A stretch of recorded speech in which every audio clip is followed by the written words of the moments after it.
बोडेन थाना अंचल विपुल परिमाण में गंजे जबत 2 जन गिरफ। पद्मपुर उपखंड बोडेन थाना कुकुरीमुंडा विपुल परिमाण में गंजे जबत सह 2 जन गिरफ होती।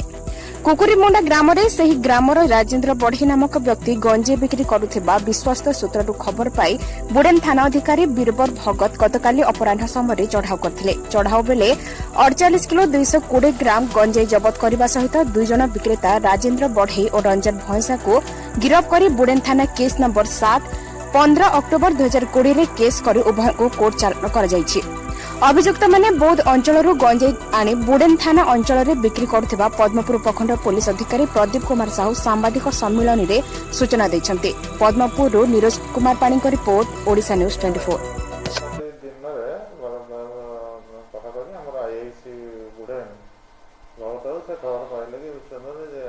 राजेन्द्र बढ़ई मिलू ओरफ अंजन भैंसा कुकुरी मुंडार से माने इलिगाल गंजेई व्यवहार करुच्ची तो से विश्वास को खबर पाई से जाकि घरे काली रेड मारते।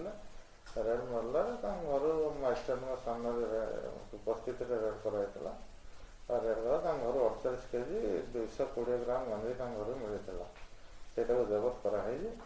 इंटरवेसन समय जहाँ पचराचर जी प्राथमिक तथ्य मिली जना पड़ी से गंजेईटा बहुत साइड रू आना बोली।